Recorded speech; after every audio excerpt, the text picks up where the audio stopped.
Hello, Sparkly Beans. We're back for another episode of Tarot Study, and today we're going to be looking into the Lovers. So, if you're new here, hi, my name's Avery, and I help folks who are passionate about liberation and justice to find themselves and their roles in an emerging future. This Tarot Study series is all about going through each of the cards one by one and learning a little bit from different sources and from visual examples. As well as my own reflections. Before we get started today, I wanted to give you a super exciting announcement. I am so excited to announce that I am doing a free offering in February for Aquarius season, and that offering is, assuming I post this when I intended to, coming up in not too much time, so definitely check this out. I will have a link below. It is called Heart-Centered Swords, and we're going to be really digging in to the sword suit and kind of reconceptualizing it. So we're going to be reimagining the swords from a heart-centered place, and also kind of broadly talking about what it means to work with the heart and the mind, how those things are not necessarily separate, and then more broadly, how you can work with the tarot suits in an integrated way that does not necessarily associate each suit with a mode of being, like thinking or feeling, but has a little more overlap and a little less strictness.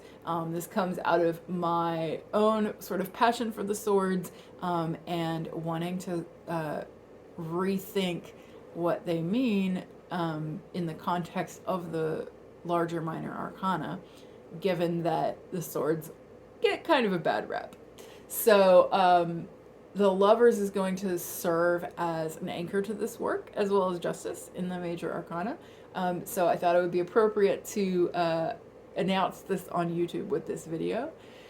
You do not need any particular level of tarot knowledge, so if you're a newbie and you've been following along with the series, please come along. And if you're more advanced, I think this will be a different way of looking at the swords, hopefully for you, and will encourage some conversation and some new thoughts. So it's super easy. Just sign up at the link below, or you can just go to my website, queermagical.com, and you will see a link for Heart-Centered Swords. It's going to be a free live webinar that is taking place on Friday, February 11th. And then there's going to be a week-long email series that will give you a chance to dig in a little more interactively. It'll go beyond just the tarot and have some reflection prompts, some journal prompts, but also some tarot spreads and other tarot goodies if you want to dive into the topics a little bit further. So that's Heart-Centered Swords. Again, you can check the link below or go to queermagical.com for the sign up, and you will get a reminder for the live event as well as that email series. And I would love it if you also sent that link out to any of your tarot people or shot them over to this video, because I want to get the word out widely. All right, cool. So let's jump into the Lovers. We got three major themes that have really come up in exploring what different folks have to say about the Lovers. And so I'm going to kind of walk through with each of those major themes. The first one is kind of a theme around self-love, authenticity, knowing yourself, or calling yourself back to yourself. So it's a lot about the self and who the self is. Number two is then there is this theme of a relationship, of being seen or showing up authentically in relationships. And then number three is the theme of choice and kind of whether to pick a tougher choice, or in some cases maybe a more soul-led choice over convention or what the brain or ego might suggest. But among all of these three themes, I think it's interesting to think about one kind of unifying principle, and that is the attraction principle, the idea of attraction. I think brings in relationship itself, but also brings in these pieces about choice and authenticity and kind of bringing yourself back to yourself. So there's something here about, in the Lovers, about the relationship between values and attraction, in the sense of, like, it could be a romantic attraction, it could be a sexual attraction, but it could also be like a friendship attraction. I think it's important to know that this card and all cards in the tarot are absolutely available and accessible for folks who are aromantic, asexual, or just not interested in romance right now. I think of this as like the Venus principle, because if you're familiar at all with astrology, Venus has this kind of magnetism. It's about how we draw people and things and places and experiences into our orbit. And it includes love, and includes, it includes love, but it also includes things like beauty. Like, what are the things that aesthetically, whatever senses we access with, what are the things that aesthetically draw us in? And then values are also a part of Venus. And so you can think of values as being like a filter by which we attract things to us based on what we value. So this attraction principle, it's not just attraction like, oh, you're cute, but it's also just the idea of drawing in. So you might want to just think of that as like an overall umbrella as we go through, and think about how these three different ideas or themes relate back to that attraction principle. So we'll start with the theme of choice. The website Eclectic Tarot gives a fairly representative take on this one, and talks about the Lovers as representing choices, and particularly a choice where the soul kind of picks something for itself. Like, the soul has a soul knowing and wants to go after something, and then the ego has to decide whether pursuing that thing is worth a cost. So a lot of times this might be a tougher choice. The Lovers might indicate a choice where those two are not necessarily in alignment.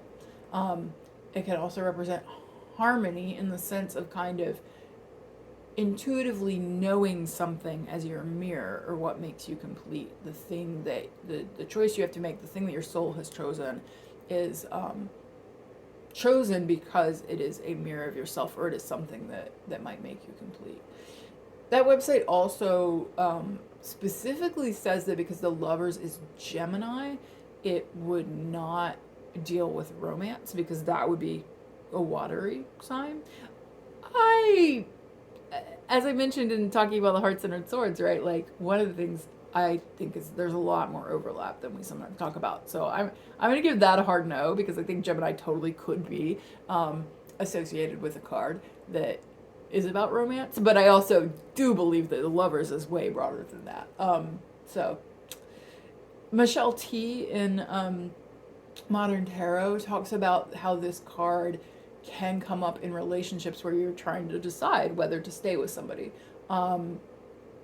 where it's about your personal value system and making a choice. She also suggests thinking about morality if this card comes up at a moment of relationship choice. So thinking about, like, what do you really want? What are your values? One thing she brings up that I don't necessarily see in this card, but that I'll share, is that it can be a kind of obsessed kind of love. And then it often refers to sexual love, though it could be a collaborator or a friend, crush, or something else. Again, I don't find that super expansive, but I'll share it nonetheless. And then Cassandra Snow, in a series talking specifically about tarot in the context of sexuality and queerness and other things, talks about how it could point to a lifestyle change, like deciding to be polyamorous, or it could be, deciding whether to keep going with somebody in a relationship beyond the NRE phase, or new relationship energy. So beyond that, like, first sparkly bit, making the choice of, like, is this your person or is this one of your people? Or it could be about deciding whether to be in a relationship that society disapproves of. So that kind of brings in both the choice element and the relationship element. Some other folks, a couple of examples of a more relationship-centric view, in addition to the ones that overlap choice and relationships. So in the Herb Crafters, the guidebook, so the Herb Crafters card, I don't actually have it out right now to show you, but it has a couple of overlapping wreaths, and I believe it's a ceremonial ceremonial thing where wreaths are overlapping, and there's a particular name for the space where there's little spaces where the two are not overlapping, right?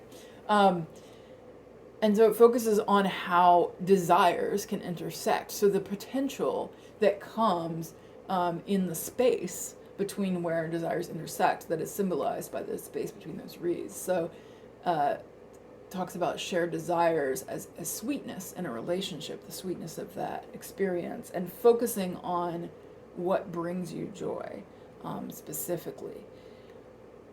Also talks about trusting your heart when you make choices.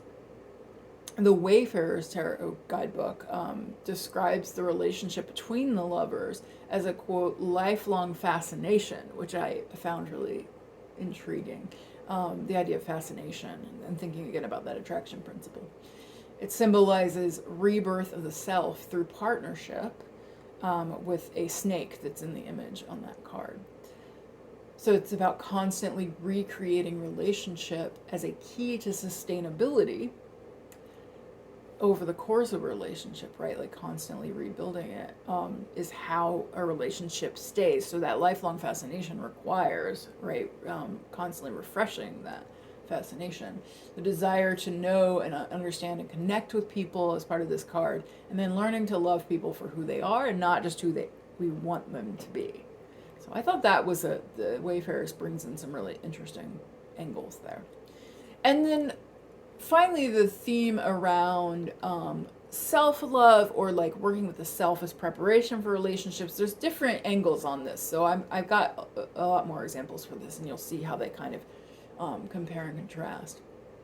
So Beth over at Little Red Tarot talks about the lovers as finding someone or something or a place, doesn't have to be a person, that you are going to fall in love with, and you instinctively know that this is for you, this thing, and whatever it is for you, even if it means totally changing your path. That sense of this is meant for me. So the choice is what follows that inner knowing, and it might have consequences. So coming back to the choice interpretation as well, it's something that makes you feel the most you, whole or complete. So again, there's some overlap here between, right, and I don't always love the idea of like wholeness or completeness, but I think it doesn't have to be one thing, right? There can be multiple things that kind of help to it's not that the thing completes you, but it's the thing that makes you tap into the you-ness of you, if that were a thing.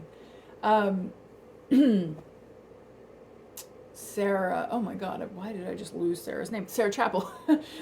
Sarah Chappell, in a course I took with her, talked about relationship and choice together. So how we show up in relationships and what we need to do to be available for relationships is part of this card.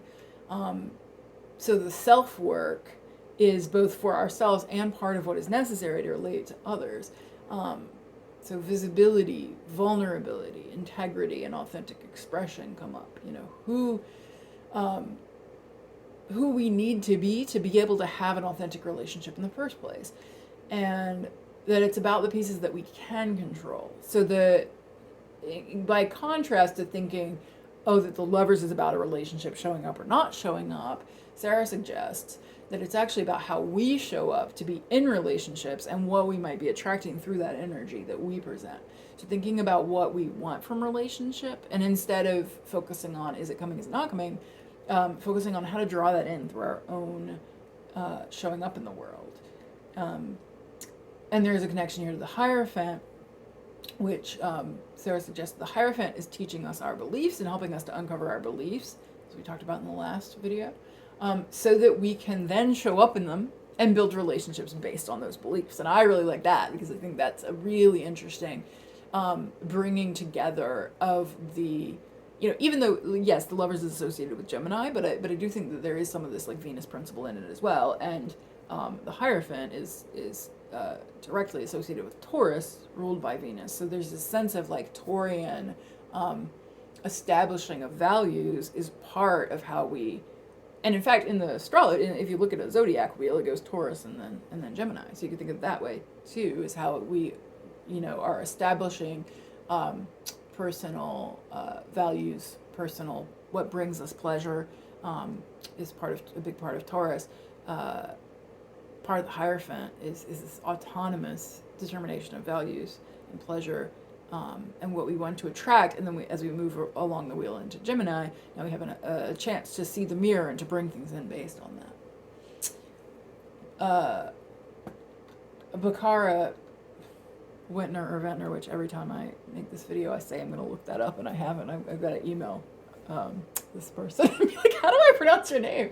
But discusses the Lovers as being about intimacy and discovering yourself through your relationships. So almost the reverse. We were talking about how to build up yourself for the relationship, and there's also this piece of discovering who you are through relationships. So the clarity that comes from a mirror.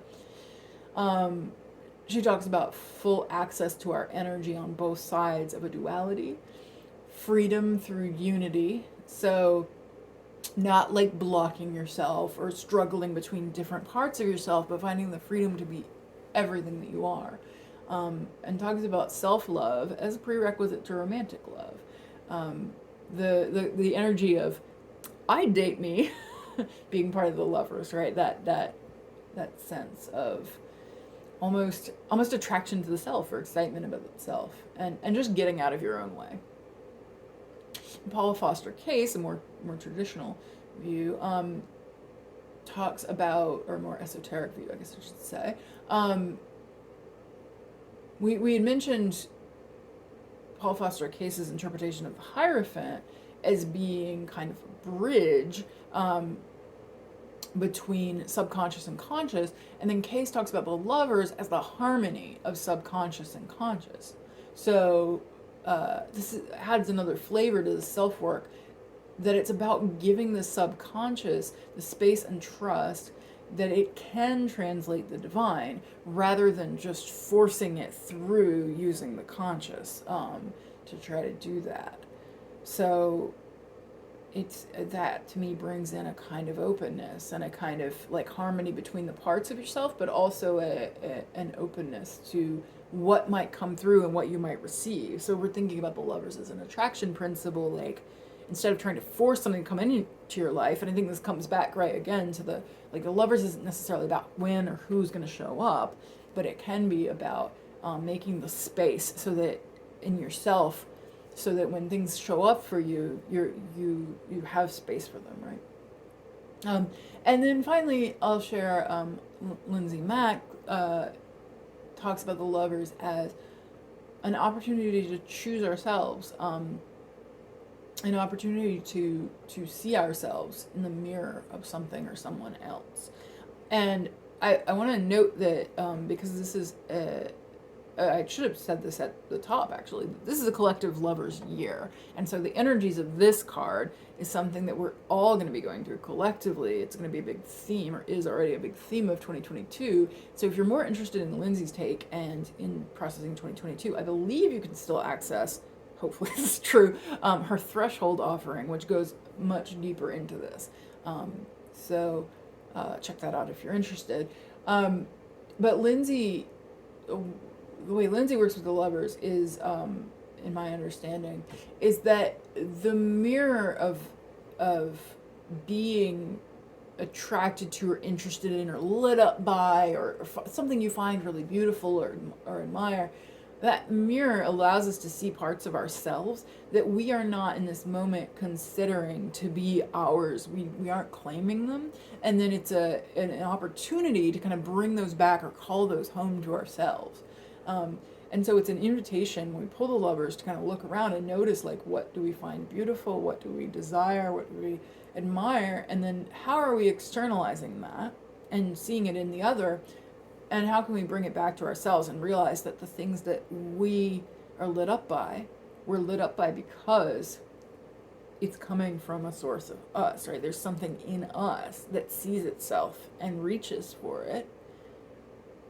But if we see that as just being something we need to complete us or something that's empty, then we miss the fact that it's actually the resonance with that being in us. So the choice point isn't really about choosing the external thing. doesn't really matter whether you date the person or live in the place or whatever it is. I mean, it matters, but not for this card necessarily. It's not about choosing the external thing, but it's about choosing to fall in love with ourselves rather than falling in love with the thing that it's outside of it, or rather than just falling in love with the thing outside of it. It's about embracing that the thing is actually part of us, and that's why we love it.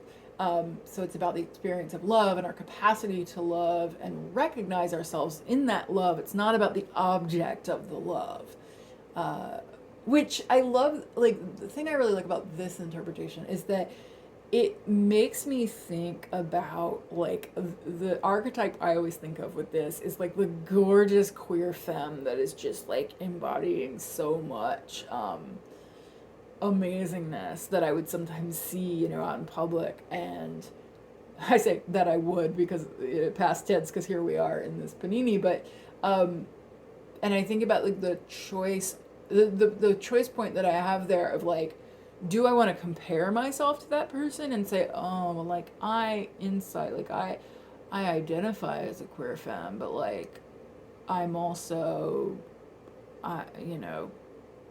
prioritize comfort, and I show up in the same damn sweatshirt to film half the videos, and like I'm not like that person. Or alternatively, do I choose to feel lit up by that and be like, yes, like that part of me recognizes you, and like because I'm not like able or willing to do everything you're doing, like, yes, I can bask in you doing that, and that's how I actually get my my fix of that, and like I can see that as being part of me.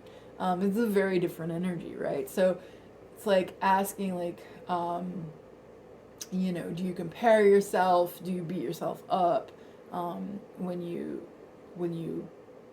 see somebody who reflects something like that, or do you use those moments of comparison? And this is where, again, that offering gets deeper into this, but do you use the moments of comparison as a signal that say, ooh, I have some inner work to do. I don't really believe that something is me, right? So if I'm comparing myself a lot,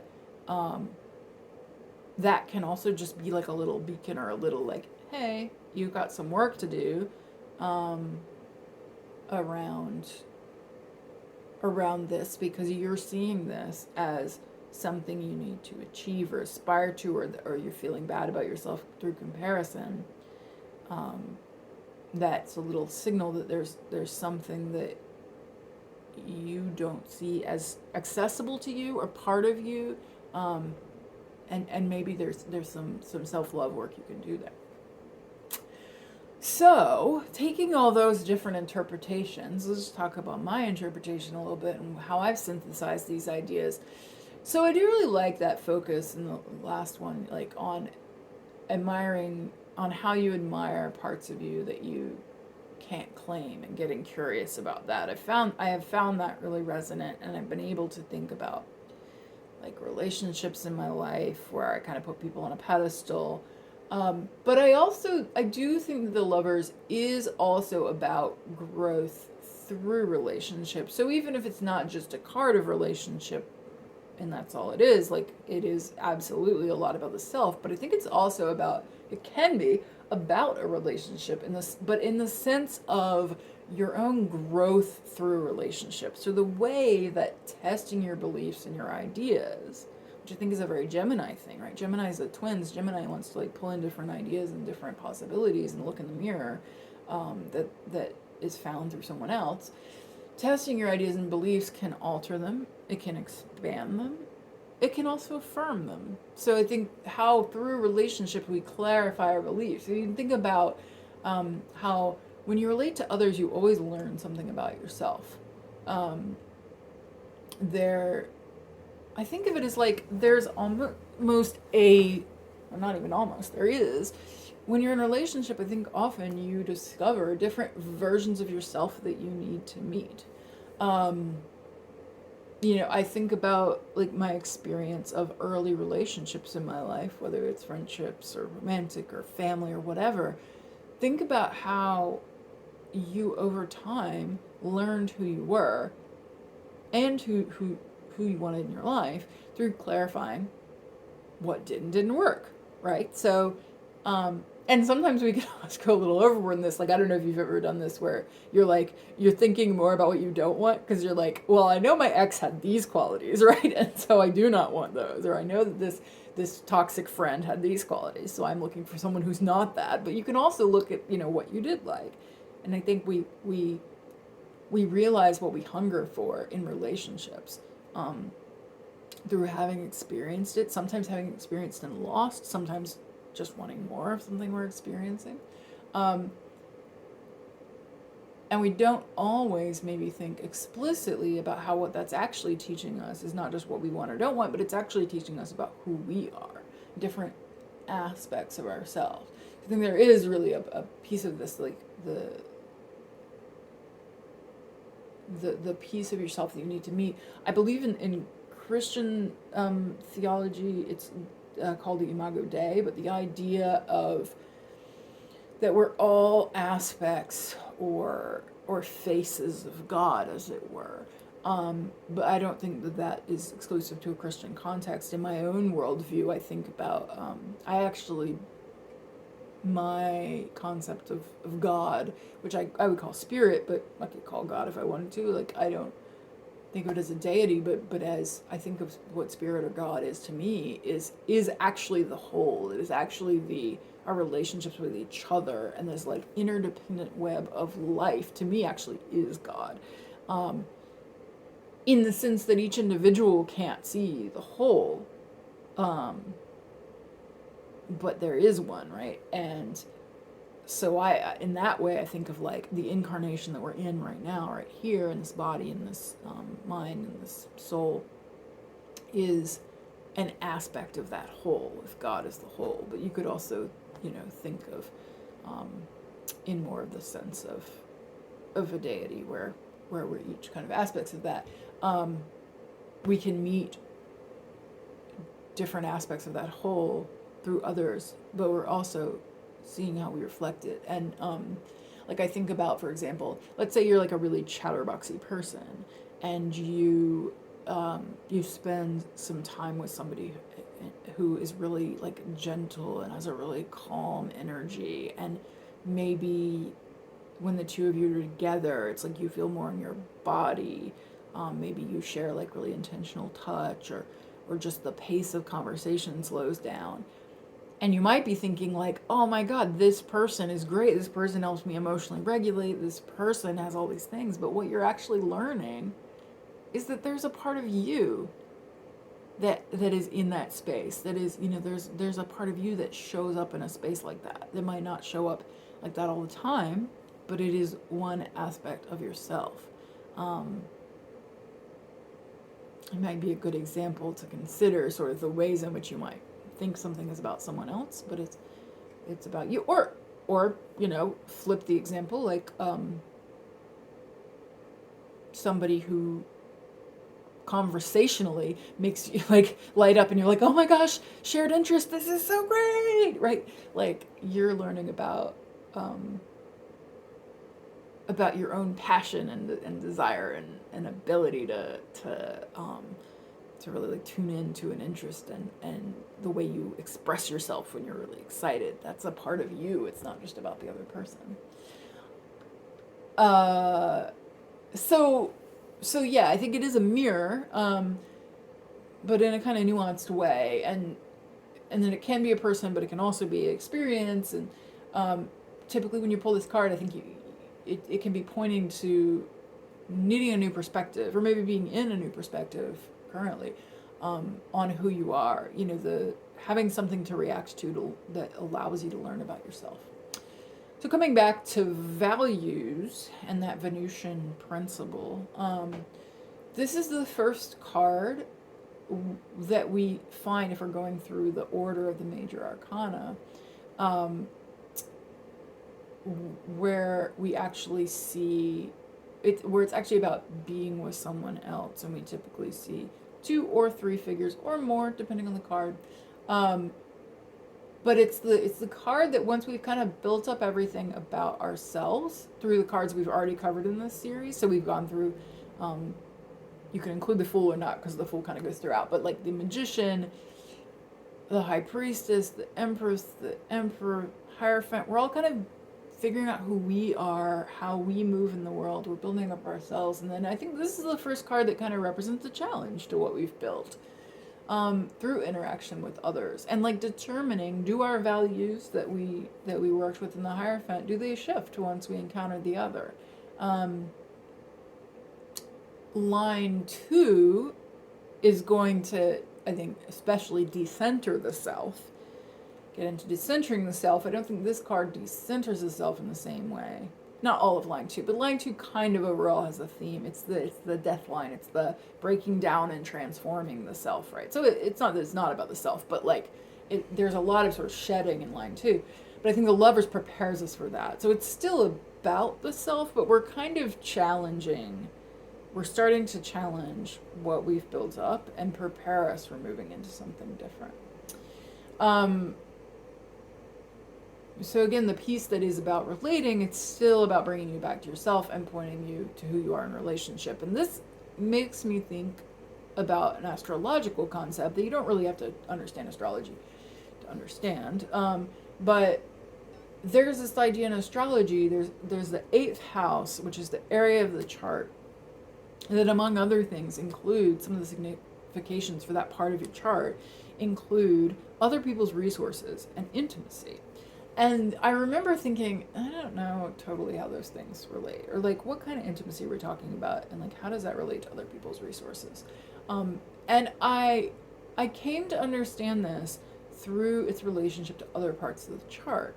So the 8th house is opposite to the 2nd house, which is the area of the chart that's about, this is very Venus, personal values, personal resources. What is ours is opposite to other people's resources. And I would say other people's values, although it's not usually spelled out. And then it's square or at a 90-degree angle to the 5th house, which is among other things, has a lot to do with our personal pleasure and what lights us up.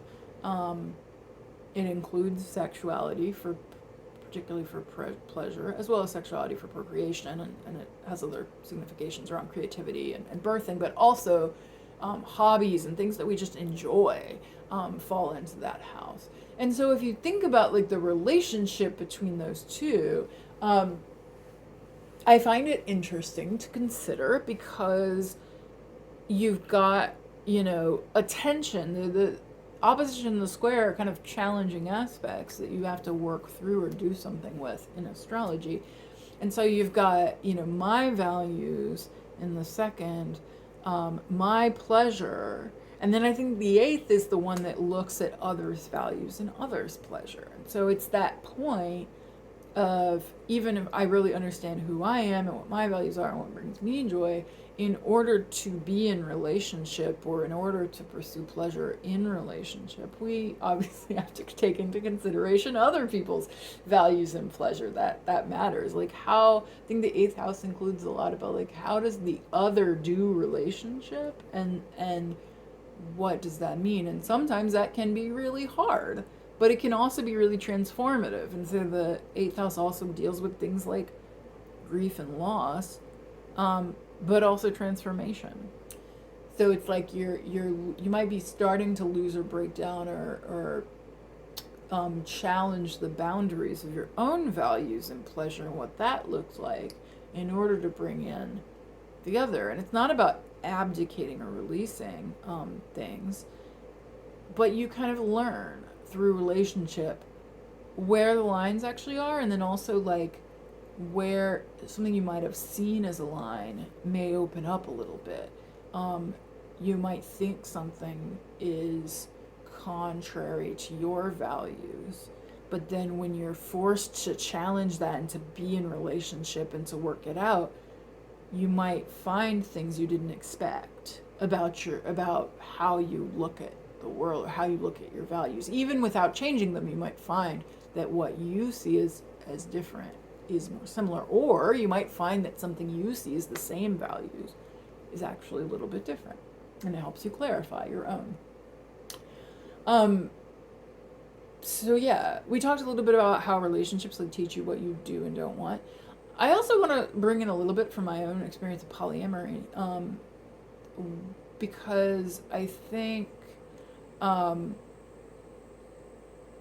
well, I'll start by framing it. So, my experience of polyamory is that it has taught me to think about my needs in relationship and like what I need that I either can't get myself, don't get myself, or am enriched by bringing someone else into. Thinking about those as kind of a big bucket where I start from self. I start from my needs, which is okay and great. Start from my needs, um, and then it's a matter of kind of figuring out, okay, like which of these needs are met in which relationships? How does my network of relationships come together to meet these needs? Where do I have needs that I may not be meeting in my current network of relationships? And as a polyamorous person, this might mean that like my romantic and sexual needs are divided among multiple people, but I think you can still apply this if you are monogamous, because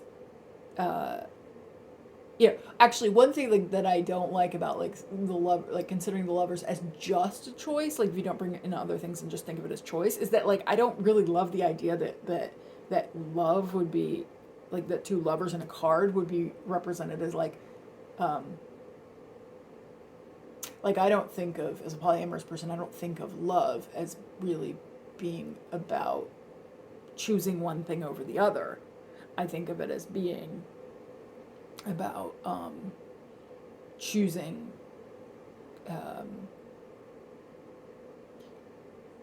choosing different ways to meet my needs. You know what it is when I make a choice, so I do make a choice to be in a relationship with somebody, but I don't see it as precluding anything else necessarily, or precluding much. It might preclude some things. We have a limited time and capacity, which everyone who's polyamorous is very intimate with as a fact. But yeah, so I think if you're monogamous, you can still apply the idea of like thinking about all your needs. You just go through the filter of, the romantic and sexual needs in your life need to be met by the same person. But then there's lots of other needs that I think sometimes there can be an assumption, kind of like monogonormative assumption, that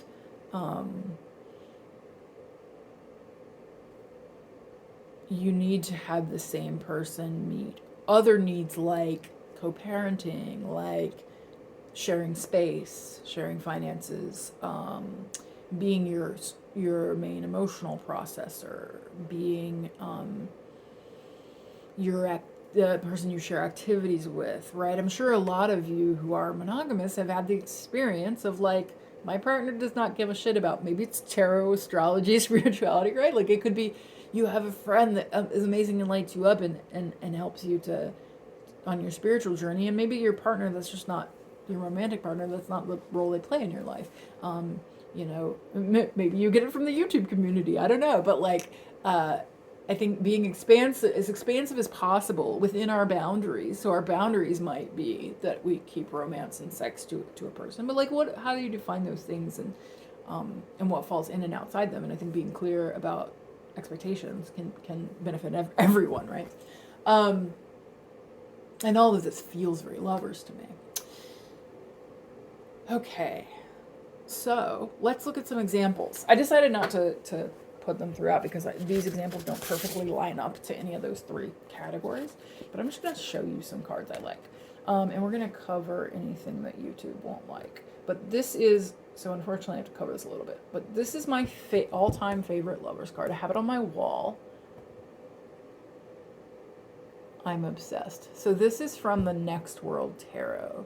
And if you are familiar with the concept of spoons or spoonies, you can kind of, maybe you can't see it below my finger, but this is the self stepping out of the mirror, fully naked. I love that idea of like the, sort of like fuller true self, the higher self, Some of us think of like, when we think of spirit, we also think of like our highest self, our guides. You know, I think I get that energy coming out of the mirror and handing themselves spoons.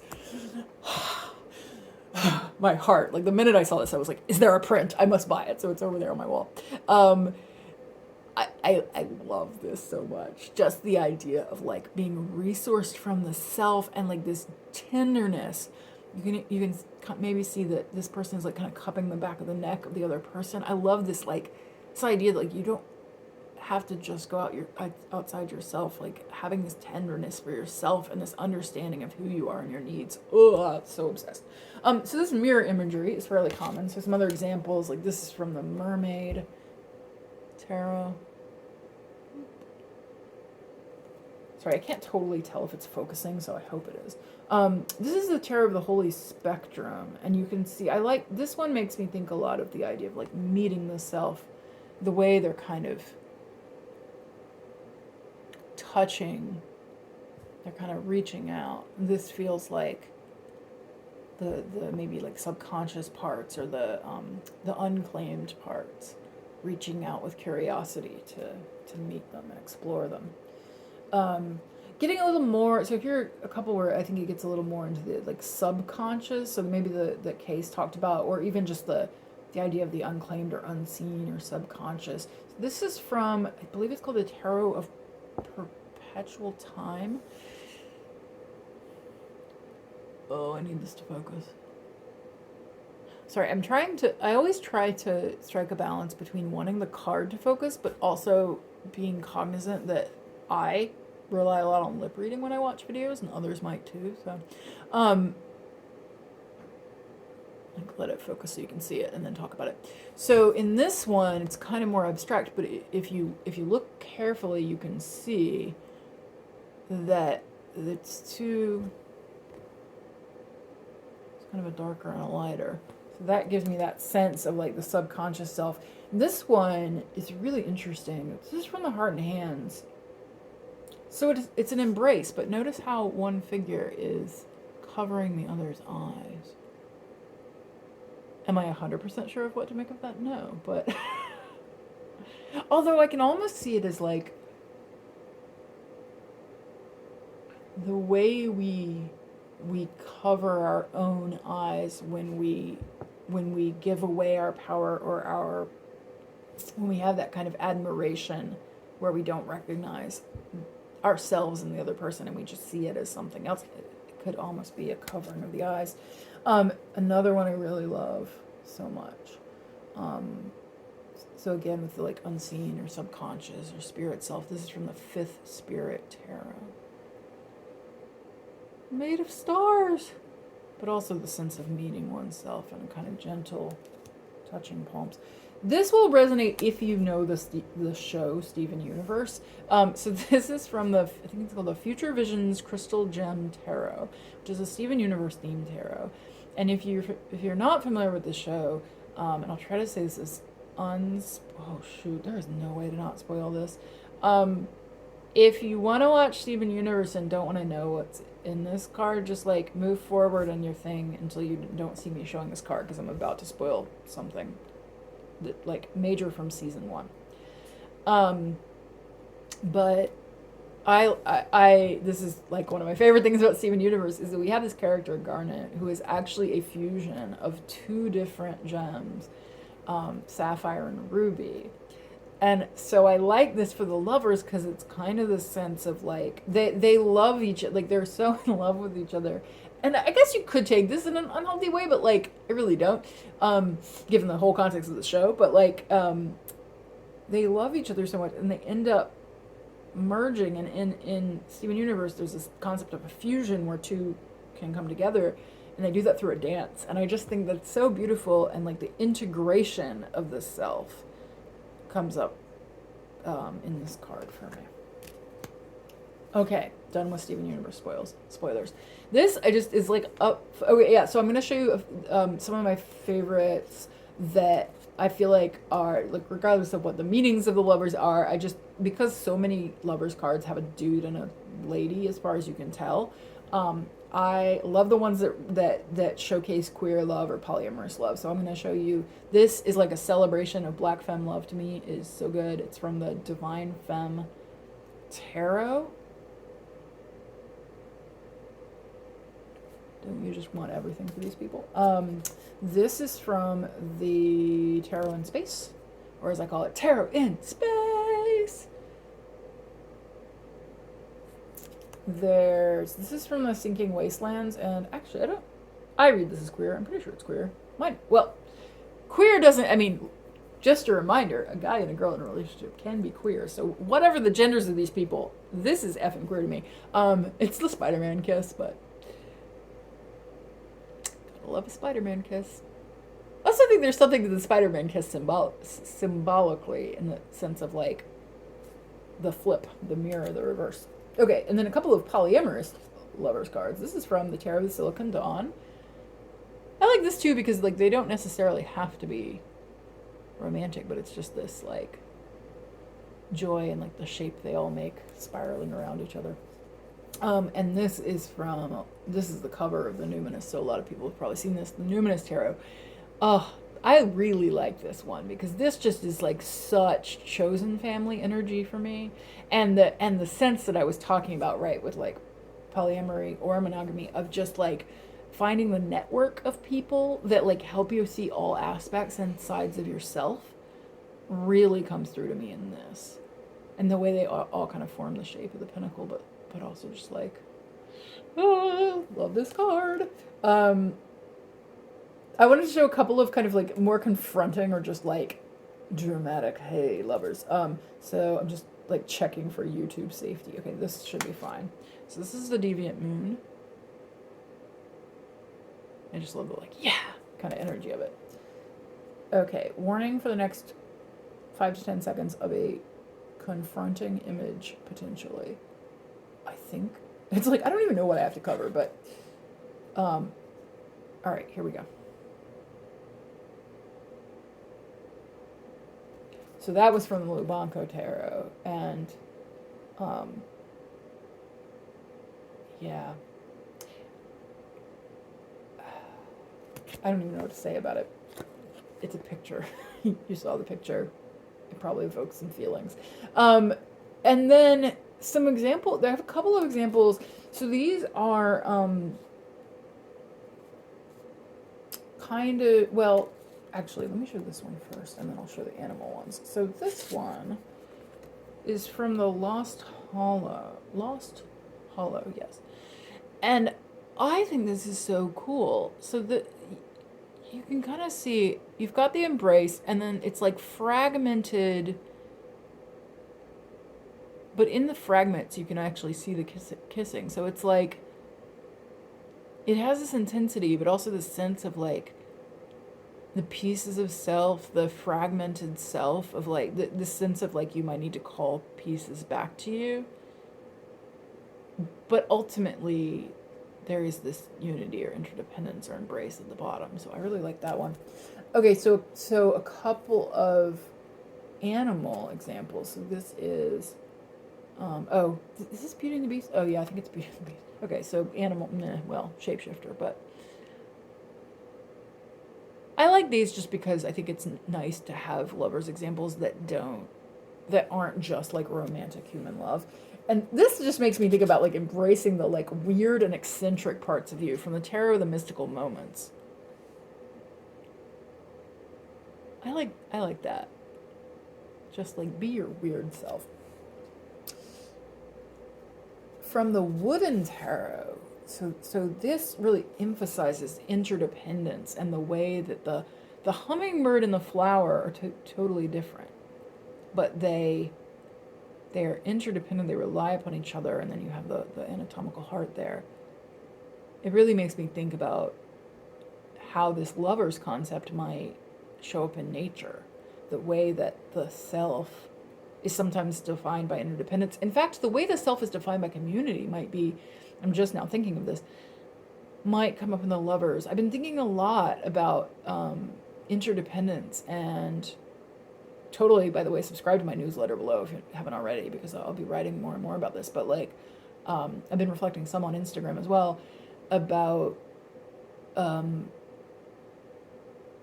think a lot of people have been writing about how we're at this time of isolation and loneliness has really highlighted the ways in which capitalism and other systems, most of which are related to capitalism, how they try to separate us and create this like false separation, this idea of like the human as individual and being able to conquer nature and achieve on your own. And then the flip side of that, of course, is shame and guilt and feeling a failure when you don't.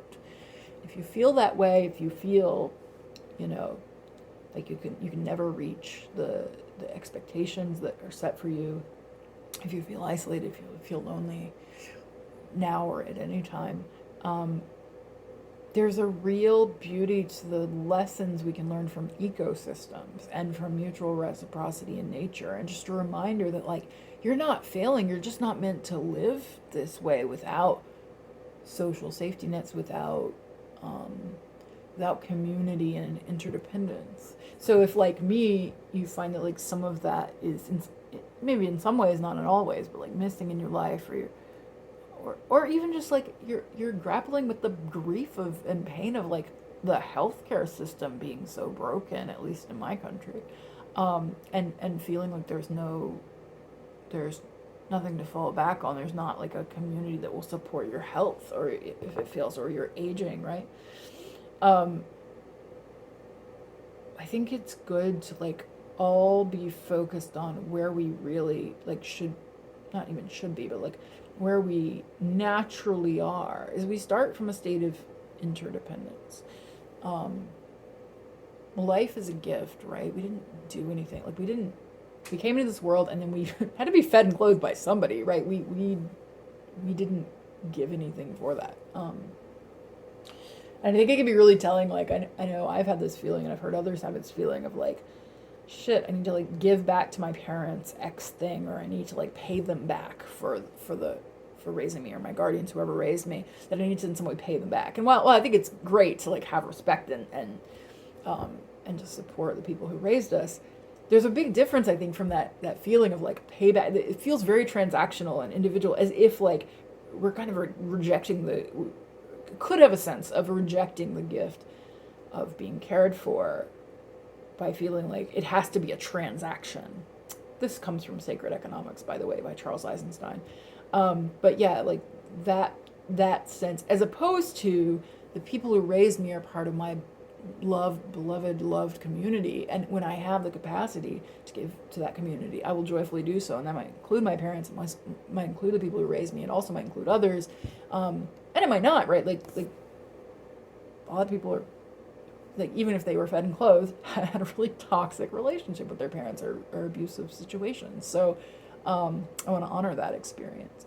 But what I think I'm really coming to here is not an idealistic sense of like, oh, the way things were, or we have to, but literally that we are designed, everything in nature is designed to be in reciprocity and interdependence and an ecosystem, and that a lot of the ways of living that we're in right now de-emphasize that and even try to move away or resist that, and that the pain only increases as we resist. And so one of the things that I'm realizing right now, live, that the lovers can teach us, I think, is about not being scared to relate and to find challenge and to disagree, but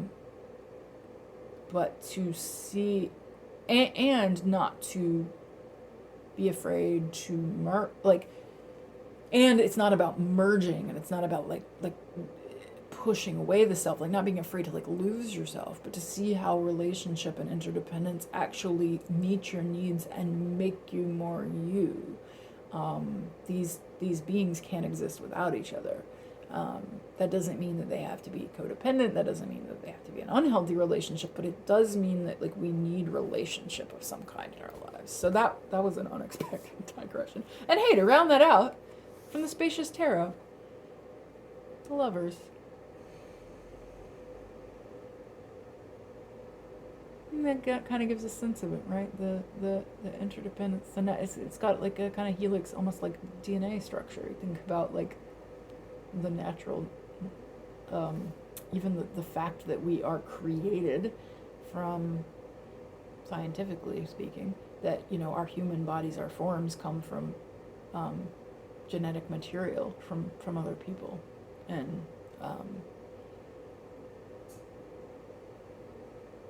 the myth of the individual comes to me here. The Lovers is about individual empowerment, but we don't empower ourselves by separating ourselves and pursuing goals in a vacuum. We become ourselves through relationship. Wow, okay, that was the Lovers. That went somewhere unexpected. Hey, if you got value out of that or found that useful or what have you, you should know that the way I support myself currently and my offerings and everything is through a combination of folks who share and bring others into this community, because it is currently small, and I would love each and every one of you, and I would also love it if you forward this video to a friend or brought some other folks in. And the other way that I sustain myself and meet my own needs is through asking for support and contribution if you can do it. But I very much have a principle of the idea of the gift, which we just talked about a moment ago, is that I give this to you freely as a gift, and I am so overjoyed and happy if you get something from this and you find this meaningful. And, you know, I'd love it if you share, but even if you don't, just, you know, that is so meaningful to me. And also, if you have the capacity and you feel called and you feel like you've received value from this or from other parts of my work, you can click the Patreon link below. And that is the way that you can just kick me a little bit. You know, it can be as little as $1 a month, according to your capacity and where your needs are right now and where you're prioritizing your giving. I would really appreciate it. I also just want to remind you that I run a newsletter, which is kind of a free paid model, so you can either do that contribution or you can not. You can just freely enjoy content, which is weekly or less. You can opt out of lists if you want to. I have different lists, but it is writing about my own stories and my reflections like this, spiritual, personal growth, but tarot and astrology as well. And I do fun things like, you know, stuff from around the internet, advice column, etc. So you can check all of that out at the newsletter link below. And I just want to again say Heart-Centered Swords. I'm so excited. I can't wait to do it. So you'll see the specific sign up link right at the top of the description. So go ahead and make sure you're signed up for Heart-Centered Swords so that you do receive the invite for the free webinar and then receive that free week of emails where you will get all sorts of stuff around relating, being in community, like the air element and what that means, writing our stories, rewriting our stories of self, and in the webinar we will go through the sword suit and we'll go through this theory of mind and we'll look at each card in the swords. So it's kind of almost like a little bonus extra tarot study before we get to the swords in the series. I would love you to do that and to send it to anyone you know who might be interested. All right, great. Have an awesome day and we'll see you next time.